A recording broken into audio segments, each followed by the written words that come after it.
I'm giving away $10 cash to a random winner in the comments of my most recent giveaway video, and every time that video gets another 10,000 views, we're going to have another winner. So all you need to do to enter is click the link below and watch the video.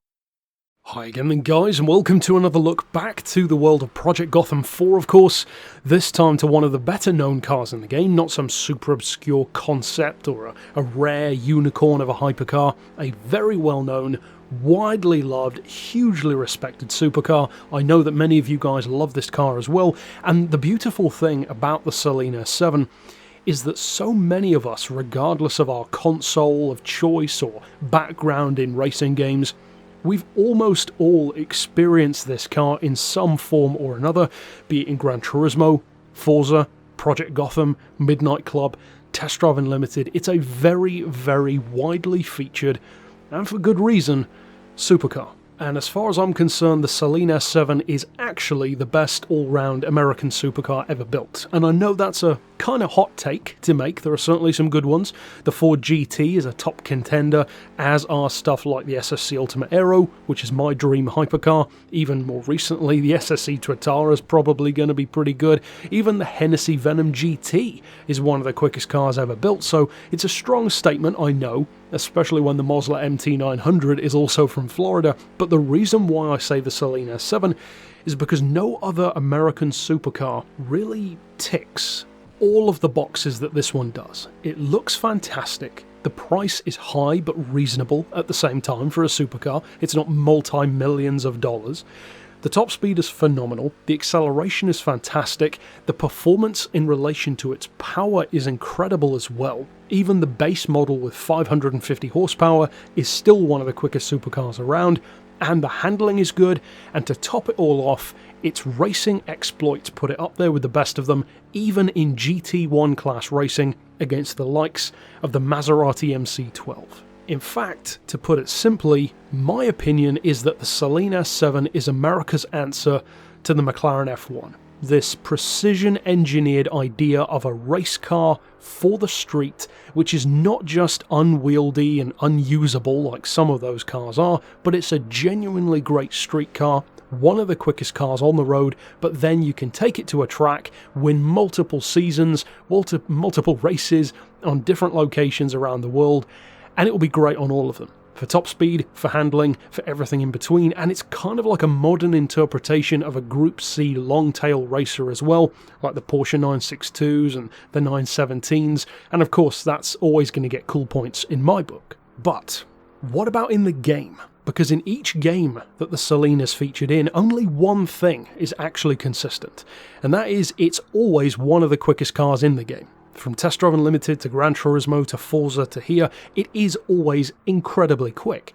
However, how quick the car is in relation to other vehicles in the game, and crucially in relation to real life, is often all over the place. In this game, for instance, this should, given that it is apparently the twin-turbo model with 750 horsepower, this should be roughly a 248 mile an hour car.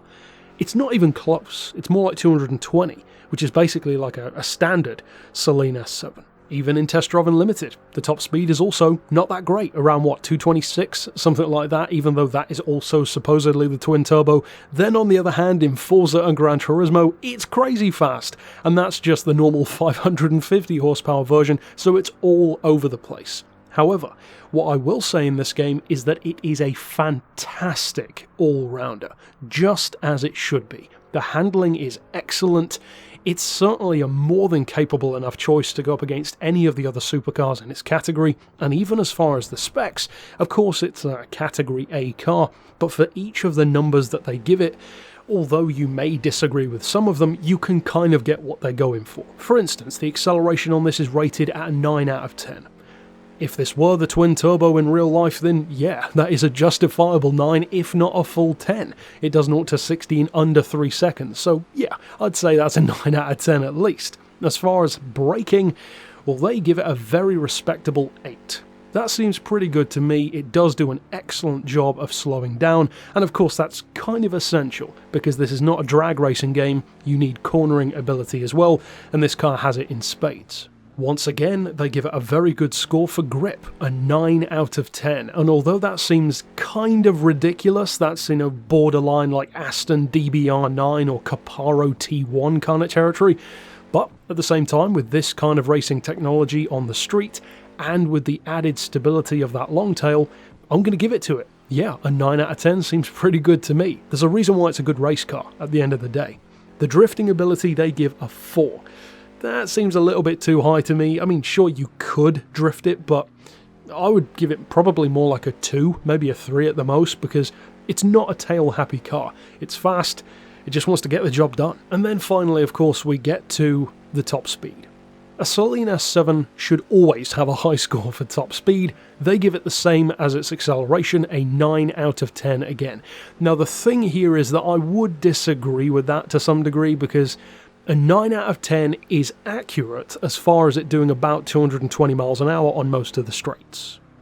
However, if it could actually do the more realistic top speed of over 240, then it should be a 10 out of 10. But since it can't do that in the game, then sure, a 9 is close enough. And on most tracks, 220 is more than good enough. Of course, there are quicker cars than that, but you don't tend to use those top speeds all the time. And that fact, crucially, really does bring me back around to why this is such a good choice of car in every game that it's featured in, regardless of how easy or challenging it is portrayed as, depending on the console and the game.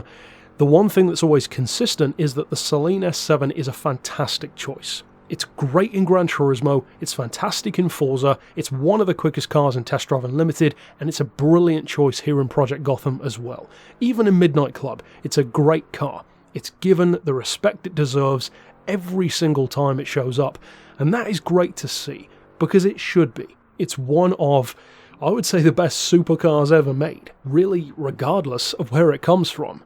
As an added bonus, it happens to be American, and I think that that's pretty cool for America because they finally have a car which really does do it all. The Ford GT is good through corners, it's a good race car, but in its normal forms it's hardly going to worry a Bugatti for straight line performance. Then something like an Ultimate Aero or a Hennessy Venom, they've got all the straight line grunt you could ever need, but they're hardly going to worry, a European GT3 car or a GT1 around a track. Then you have this though. This can do both. 240 miles an hour, under 3 seconds to 60, and a GT1 world-class contender, all wrapped up into a street car package, which just so happens to be gorgeous to look at to boot.